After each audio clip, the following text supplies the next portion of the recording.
네, 안녕하세요. 도사 이승태TV의 이승태 변호사입니다. 오늘 제가 설명드릴 거는 이제 소송비용 확정 신청인데요. 소송비용 참 이게 부담스러운 거예요. 그러니까 소송을 이겼을 때 그때는 뭐 문제 없겠죠. 근데 소송을 졌을 때 내가 어디까지 상대방의 소송비용을 부담해 줘야 되느냐, 이게 변호사 입장에서도 굉장히 부담스럽거든요. 소송비용 확정 신청을 해서 소송비용을 상대편한테 받아낸다는 것 자체가 이길 땐 좋지만 항상 소송에서 이기는 게 아니에요. 근데 소송이 졌을 때 그 부담, 내가 지금 당장 변호사 선임료 내는 거, 내 변호사 선임료, 그 다음에 인지대, 송달료, 뭐 감정료 이거 내는 것도 부담스러운데 상대방의 변호사 보수까지 부담해줘야 된다.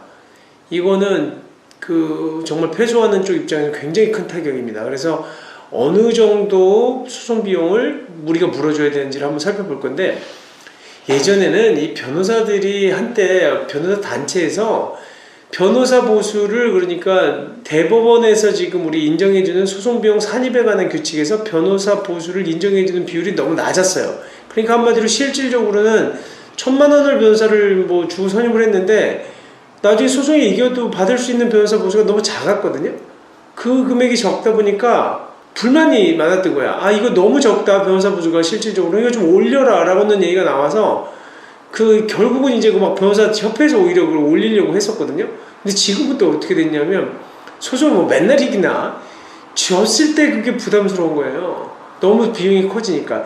이 소송 비용을 물어주는 원칙을 둔 이유가 남소, 그러니까 소송을 남발하는 것을 방지하기 위한 건데, 한번 살펴볼게요. 내가 얼만큼 소송했을 때 얼마나 물어줘야 되느냐. 그러니까 솔직히 요즘에는 내 변호사 비용이 이길 경우에는 거꾸로 상대편이 내는 소송 변호사 보수로 그걸로 다 비용을 지급할 수도 있어요. 한번 보죠. 자, 소송비용 부담의 원칙은 뭐냐면 민사집행법에 61조 제1항에 있습니다. 소송비용은 패소한 당사자가 부담하는 것이 원칙이다. 이 규정이 있고, 그 다음에 이 원칙적인 예외로 여러 가지 사항들을 규정해 놓고 있는데, 사실은 이게 뭐냐면 다 패소한 사람이 부담하지만 소송하는 과정에서 원고가 이겼다고 하더라도 너무 불필요한 증거 제출 방식을 많이 주장을 하고 너무 많은 과다한 쓸데없는 주장하면서 발생한 비용들, 그런 감정 비용이라든지 그런 소송 비용까지는 내가 지급해 주지 않겠다, 이런 예외들이 있는 거예요. 쉽게 얘기하면 여기만 복잡하게 나와 있는데 하나 예를 들어 볼까요? 승소자가 적당한 시기에 공격이나 공격 방어 방법을 제출하지 않아서 소송이 지연돼서 발생한 비용? 그러니까 소송이 자꾸 지연되는 바람에 쓸데없이 소송을 자꾸 미루고 끌고 하는 바람에 송달료가 자꾸 증가했다, 이런 비용들은 물어주지 않겠다는 거야. 또 하나가 승소자가 길이나 기간의 준수를 기하기 위해서 소송이 또 지연된 것도 마찬가지예요.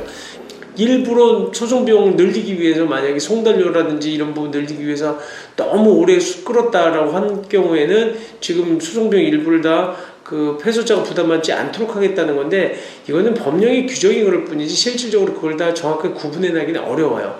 어쨌든 소송 비용은 정당하게 소송을 진행해서 승소한 비용에 대한 부분을 부담시킨다는 것만 아시면 돼야 될 겁니다. 그래서 지금 소송비용 부담의 원칙을 또 한번 더 살펴보면, 저건 일부 승소했을 때 그럼 어떻게 되느냐. 내가 만약에 1억을 청구했는데 7천만 원을 이겼어. 근데 3천만 쳤어요? 뭐 어떻게 해요? 원래 피해소자가 다 부담하는 거랬잖아. 그러니까 내가 100% 다 이겼어. 1억 원을 다 이겼으면 1억 원에 대한 소송 비용을 전부 다 피고가 부담하는 거거든요. 근데 내가 7천만 원 이거 3천만 쳤으면 어떻게 할까요? 갑자기 수학이 들어가니까 어려운가? 비율대로예요. 7대3. 그러니까 내가 소송 비용을 전체적인 소송 비용이 얼마가 들어간지를 다 따져놓고 내가 30%를 무는 거야. 내가 70% 이겼으니까. 부담은 패소자가 30% 패소했으니까 30% 금액을 정하고, 피고는 70%를 졌다 그랬잖아요. 그러니까 70%에 상당하는 소송 비용을 정해서 그 차익을 받아내는 거지. 그러니까 그렇게 계산하는 거예요. 그 다음에 통상적으로 우리가 화해 권고 결정이라는 게 있거든요. 그 다음에 또 조정이라는 게 있어. 그래 강제 조정이든 임의 조정이든 그리고 법원에서 일부러 그 강제로 조정을 시켜. 그래서 조정 결정문을 보내서 그냥 서로 2주간 이의하지 않고 확정되는 경우에 강제 조정 결정을 하는데, 그렇게 조정되는 경우는 대부분 다 소송 비용은 어떻게 할 것 같아요?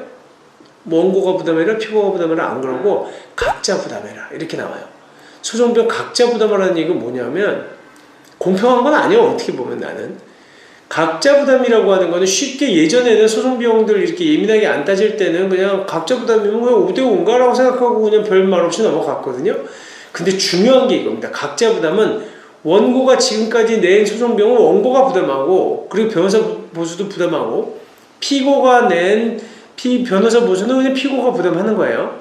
그게 각자 부담이야. 각자 네가 낸 돈 네가 그냥 부담해 라는 건데, 거기서 좀 중요한 게 있어. 원고가 소송을 진행하면서 감정료로 500만 원을 냈어. 만약에 토지에 대한 측량 감정을 한다거나 아니면 뭐 소음에 대한 시뮬레이션 감정, 아니면 일조권에 대한 시뮬레이션 감정을 1000만 원씩 들여서 했어.